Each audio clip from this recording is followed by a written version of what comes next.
I'm curious on your thoughts on the committees. What are the committees in Congress today, the standing committees or whichever committee you pick, are they the right ones? Do they have the right scope? And should they be changed? How could that happen? Yeah, I think the change really occurs not in the written rules where the jurisdictions are sort of spelled out, but as you have more and more new issues emerging, especially in the area of cyber and so on, intellectual property, any number of things, you're just getting more and more things to deal with. And so I think committees really fight for a piece of the pie if something is a hot issue, and there is constant conflict. They thought back in the 1970s when they couldn't really rationalize committee jurisdictions that the way to handle this was to do what's called multiple referrals. So the speaker was given authority to send a bill not just to the committee, the committee with primary jurisdiction, but also to look at what other committees might have secondary jurisdictions. So it's not unusual. At least when the Republicans took over, they said the speaker has to designate a primary committee and then the rest would be considered secondary. But it's not unusual then for committees to still have a lot of fights over what they can and cannot do under their respective jurisdictions. Now, the leadership has been overriding that now and basically saying to secondary committees, step aside, let the primary committee bring out their bill, and if they don't, the leadership will bypass the committee and bring that bill to the floor. So that's the way things have sort of evolved from at least a good idea to allow different committees that have a piece of the action to be part of the action to where we are now, where even the primary committee quite often is cut out of the action by the leadership. So you don't see any need to really change the scope of the scope of those committees? You think it's the multiple referral system is good enough to overcome issues like on cybersecurity you mentioned? I don't think it would hurt to have another review by a select committee or a joint committee of committee jurisdictions just to try and update things without creating a whole lot of new jurisdictional disputes, but at least to update things. So, I think there's room there for review and to set things on a better course. I'm just not terribly optimistic given all the catfights that occurred in the past when you had committees appointed to reform committee jurisdictions and you ended up with a lot of blood on the floor, as Tom Foley used to put it. He said, when we tried to do that subsequent to the whole fight in 1974 over committee reform, he said, this is when we had a joint committee back in the 93, 94, he just said, stay away from committee jurisdictions. He said, there's still blood on the Democratic cloakroom floor from the 1974 fight. So it's something the leadership tries to avoid like the plague. Got it. And if we go back to the budget authorization appropriations process, can you talk a little bit about the authorizations and appropriations side of it then? Obviously Congress isn't doing what it's supposed to do in those areas. I'm sure you have a perspective on it and how it's got to where it is, where it should go. Yeah, there is a regular report that is put out, and I can't remember whether it's the Government Accountability Office. Now I used to call the General Accounting Office, but anyway, about unauthorized appropriations and how over the years more and more of the bills that are supposed to be reauthorized are not, that the committees just slip up. Maybe the House will pass an authorization and the Senate is as the House likes to refer to it, is the graveyard for good House bills. So quite often these authorizations will die in the Senate, but the Appropriations Committee goes forward anyway, even though they're supposed to have an authorization before they appropriate. That is routinely waived by the Rules Committee because authorizing committees aren't doing their work. The idea of authorizing committees is to set policy, and setting policy, they're also setting priorities within their jurisdiction. How much do we want to go for elementary and secondary education versus how much for college student loans or whatever? But increasingly these authorizations are falling by the wayside, and so the Appropriations Committee picks up the ball and does the best it can within the overall parameters that it's handed on the budget. And is there a way to get the authorizers to do their job? Yeah, I think that obviously you need probably more long-term authorizations that are realistic instead of authorizations that are 2 or 3 years at a time. That would be one thing to do, so that committees have a more limited agenda to tackle in the next Congress, doing maybe 5 authorizations instead of 10 or 15 authorizations. So, I think that would be one way to handle it. But again, if committees are being cut out increasingly by the leadership, there's not the incentive for them to even do that. I mean, they're just wondering at what point is leadership going to step in and say, well, we really don't like that move that you made or this move that you're anticipating. So, we're going to take this bill to the floor without your further input. So, I wish that I had a happier, more optimistic note on what can be done, but I think that's the reality of the process today. And what I've really argued in my recent talks on congressional reform is that until the leadership agrees to a better balance between leadership control and committee initiatives, that you're going to continue to have this whole breakdown in the process where the leadership is having too much control, the committees are having too little input, and so this is going to be on an unending type of loop if you're just not addressing the fact that committees need to have more authority, more independence, more ability to take into account amendments even by minority members that are well-intentioned and could be accepted.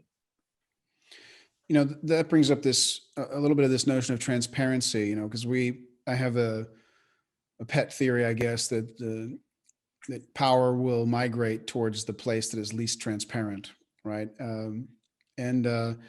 Today, as you have the floor is transparent and the committees are transparent, and so power is going to migrate, maybe to a leadership office where there's no transparency, right? We don't know what's happening inside those offices. Yeah. Cameras aren't on. So what do you think the role of this transparency is in any of this, any of these kinds of problems we've just been discussing, particularly on the messaging versus the substance of legislation? Yeah. In a talk or interview I had last week, I actually had a presentation that was titled Reforming Congress by Stealth. And in that, I recommended that the members, the committees, especially with the leadership agreement, find ways to have more informal committee caucuses, things that are off the record, that are private, where members can get to know each other better, because that's a big part of the problem now. Members barely get to know each other, even within the same party, let alone across the aisle with the other party. But B, that there be discussions before they get into the public hearings or markups or whatever about where we might want to go, where there could be some agreement between the parties and so on. So I think that's a way that it wouldn't violate the rules as being a secret committee meeting that was done without the committee voting to go into secret. But it's what we used to do back in the 70s, where the chairman would invite the members of both parties in after the majority party had its own little caucus and decided where it might want to go, and then invite the minority in and talk things over, and hopefully realize that there are some ideas that the minority has here that could be accepted and so on. But I think those kind of things are going to be done more and more by these informal off the cuff or off the record types of meetings, discussions, caucuses, whatever you want to call them. But I think that's the only way to proceed without everything just being complete out war when they go into public session. And now they're out to make political points for the next campaign, to score political points in that regard, rather than to come to agreement on things. So it sounds like that's a committee kind of concept, right? Where that brings some kind of element of privacy back to committees, where they can have some private time to discuss priorities and compromise. Yeah. And because I think committees are really the key to getting things back, if not to normal. I don't think there's, I had once used the phrase, both of my books, in fact, we need to return to the regular order, restore the regular order. Well, the regular order was something that took place in a completely different environment, 40, 50 years ago. And we cannot reinvent Congress so it's like it was in 1960 or 1970, but we can, I think, come up with new ways of doing things, that will take into account the fact that members are frustrated with the way things are done now, and they really do want to find better ways of doing it without having to just thrash things out, in public on television, for their campaign purposes. So, I don't think that the floor can be changed all that much other than broadening, as I said, the general debate and time on some of the amendments that are allowed. But you're still going to have the wars on the floor for campaign purposes. But I think committees are more, let's say, malleable and agreeable to finding ways to get things done initially. And so, that's where my hope lies now. So how about in terms of oversight? We've been talking about the legislative process. What about the oversight process? What are your thoughts there in terms of the way it's structured committee-wise? Is Congress doing its job there? Where is it falling? Yeah, one of the big, and I'll be the first to admit it, one of the big faults that we had with our contract with America when the Republicans took power in the House was we promised to cut committee staff by 1/3.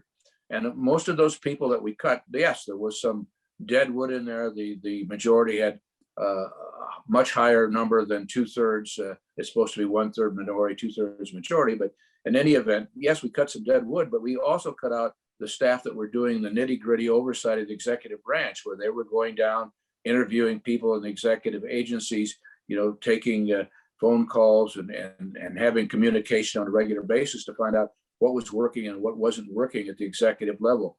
So, we've got to restore a greater oversight capacity in Congress, and that means more staff, people that do have some policy expertise, so that they're not just there to write legislation, but they're there to figure out, well, what's wrong that we're trying to correct to begin with. So you think it's mainly a resource question for committees to improve oversight?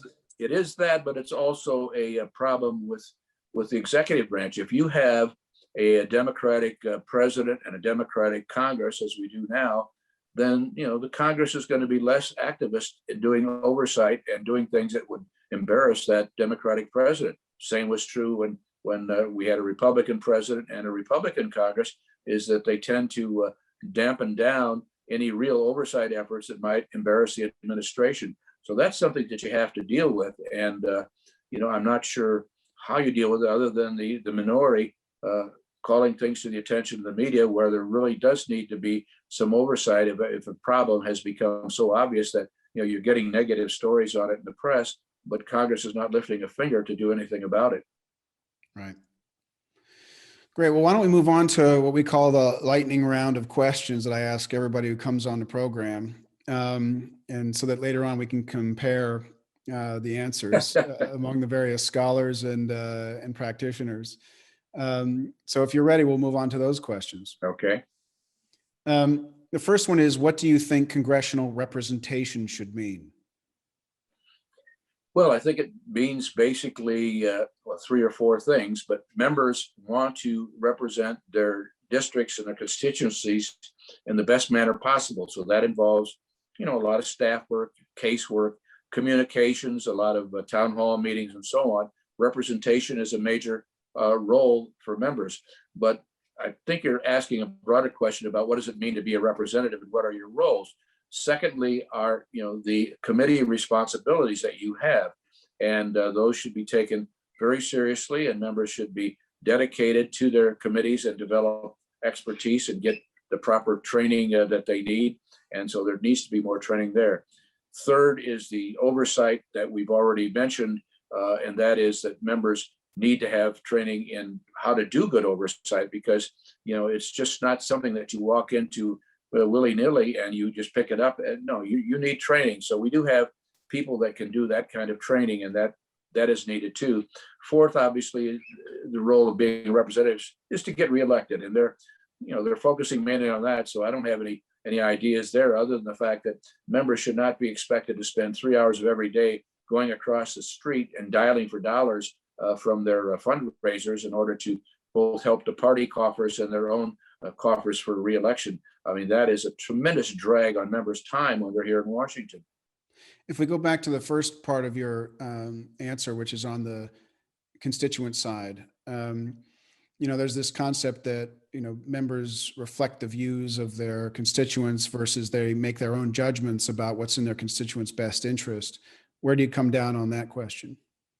Well, I think that I don't have the exact Burkean quote, but other members in Congress have basically said that, yes, I am there to reflect the views of my constituents, but B, they have sent me there to exercise some judgment too. And so they realize that I'm going to have to study things a little more thoroughly than they're able to, and to make some judgments. Now, if you are out of step at all times with what you think the majority of your district wants, well, you're not going to get reelected. So there has to be a balance there. But I think members know that a big part of it is exercising some independent judgment, and then trying to educate your constituents on why you voted as you did on that particular matter. And that's a tough one for members to do. Great. Next question is, and you've talked about this a little bit already, but how would your ideal Congress allocate its time? Yeah, I would do basically allow members to have about 1/3 of their time doing their constituency work. So that means you're going to have not only time for you to do your office work here in Washington to help with the casework, the looking at what kind of responses you're giving to constituent mail and so on, but the district work periods, the town hall meetings, the going from town to town and finding out what's on the minds of your constituents. So I would say, 1/3 of time probably should be given to constituent service of some sort. Second 1/3 should be given to your committee and subcommittee proceedings, hearings, markups, and so on. And then 1/3 of time to floor activity, conference committees, although they've gone the way of the dodo between the House and the Senate. But you certainly need to allow for adequate floor time to deal with these big issues and making the final judgments on passing the legislation. So the third that's in committee, how would you break that between legislative and oversight kind of activities? Yeah, I would say that legislation is still going to take a major part of that, let's say 60-70%, but there should be a way found for committees, mainly through subcommittees, I think, to do the oversight. So in the Rules Committee, when I was staff director, we made sure that the subcommittees at least had some preliminary hearings. They got the sense of how members overall in the House felt about things and so on. So we were overseeing the House itself, really, but before bringing things then to the full committee for actual votes. So the subcommittee did the groundwork. They would handle the lead in the full committee when we were marking up bills, and they would also handle things that on the floor because they had developed the expertise. So I think that oversight is a very important thing, and that subcommittees can be better utilized in that regard, and not feel that you have to completely duplicate the entire legislative process at every stage of the game. Got it.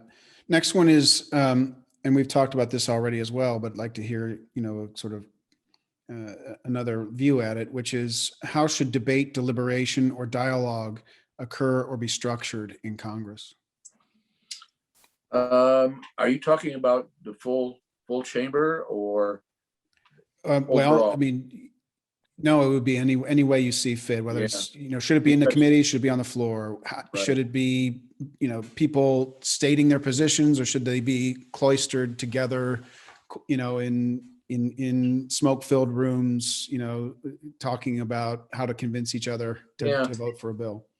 Yeah, I think that the main deliberation that goes on does have to be done publicly when you're considering options or choices. But as I mentioned before, there can be a lot more informal deliberation going on, where members are A, getting to know each other, and B, getting to get a better sense of where their colleagues are coming from on a committee or subcommittee, or even when you're about to go to the floor, so that you have a better sense of what you want to do, how you want to get there, and so on. So I just think that deliberation is a key. The committees are the key to good deliberation, but you still have to have a good process on the floor that will make some sense to the media and to your constituents, because that's what they tend to focus on the most.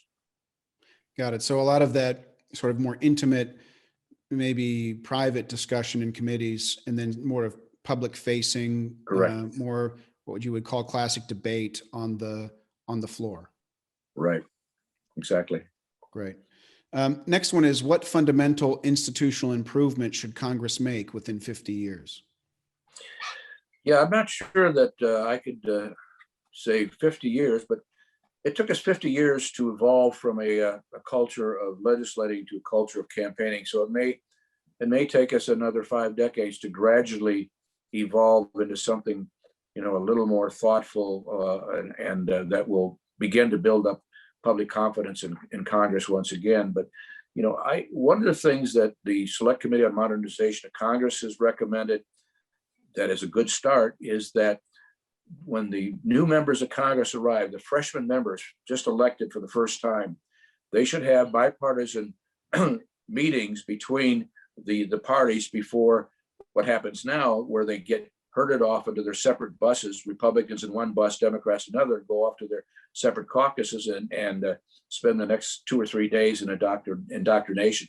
I think you've got to have more bipartisan training for new members, where they are being educated on the mores, the folkways of the Congress, even the history of Congress, what the role of individual members should be, as well as some good bipartisan tips on how to run an office. There are different things that you can do in those bipartisan orientation sessions that are just not being done now until maybe they go to Harvard, where they have a bipartisan retreat for freshmen. And as one of the members pointed out at a webinar I was involved with a couple of weeks ago, was, that Harvard thing sounded really good, but out of my class of, I don't know, he's the class of 2010, so it was about 120 or 100 some members, freshman Republicans, only 20 of them went to the Harvard retreat. Others went to an alternative thing that was put on by the Heritage Foundation, which was very conservative. So anyway, I think you cannot rely on Harvard to pull the weight for bipartisan orientation. Makes sense. Next one is, what book or article most shaped your thinking with respect to congressional reform? That's a very unfair question, but I would say the one book that certainly focused me throughout my graduate school years and well into my career in Congress, and still does, is the Federalist Papers. I go back and I read and reread that. I'm finding new things all the time. But then as I look, certainly in my graduate school years beyond that, Woodrow Wilson's congressional government was an eye-opener. Yeah, he wanted a British parliamentary system, but he's the one that said, Congress in session is Congress on public exhibition, while Congress in its committee rooms is Congress at work. Well, he was right about that, but he didn't like the committees because they were too autonomous. They weren't going along with the party, and he wanted a parliamentary type system where the party leaders dictated from the top down and so on. But in any event, I thought that was an excellent book. That was accepted as his doctoral dissertation at Johns Hopkins long before he got involved in teaching himself at Princeton, and then later as governor of New Jersey, and then as president. But he was always wedded to the British system. But then third, a book in '63 by James McGregor Burns that was called Deadlock of Democracy, Four-Party Politics in America. But he picked up where Wilson left off, and basically saying, now you've got the presidential wing of the Republican Party, the congressional wing of the Republican Party, same with the Democrats, presidential wing and the congressional wing. What you need is just two parties with the leadership from the top down, telling what the party priorities are, what legislation is needed to implement them, and so on. Well, I didn't agree with that book, but it like Wilson's book, set me to thinking about how Congress does organize. And as a lot of your, I think, interviewees from academia have pointed out, we've come about as close to party government as can be, and yet it's not doing the job. And that's basically the theme of the book that James Curry and Francis Lee did on the limits of party in a polarized era. And that is the fact that party government doesn't do it. And the reason it doesn't do it was that the British system does not travel well across the Atlantic, that we have checks and balances, we have separation of powers, and therefore we cannot expect party government to somehow get things done. Yes, we get things through the House, sometimes ramrodded through by the leadership, but they die in the Senate, which tends to be obviously a little slower. They've got the filibuster and so on. So, party government is not the answer, and that's what people have increasingly found. Right. Well, the last question is, what plans do you have for your work in the coming years? Where do you want to go with it? Well, I don't want to say how old I am now, but I'm in my seventh decade. Let's put it that way. Soon to leave, but anyway, I've done 2 books already, and I want to do a third that I've just got the title for it, and it's called "To Restore Trust in Congress," and it's got a double meaning on purpose, and that is first of all, you have to restore trust within the Congress. Members have to start trusting each other again, and that means getting to know each other and having these private sessions where they are really talking things out without being on camera and thinking about the next election. But then the second part, obviously, is if you do that, I think you will come a long way towards, once again, restoring public trust in Congress. And that's down in the teens now. The approval rating or the confidence level of Congress is in the toilet.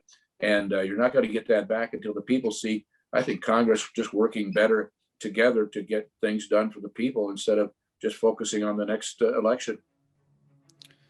God, well, thanks, Don, so much for joining us. Much appreciate all the work that you're doing. My pleasure. Good to be with you.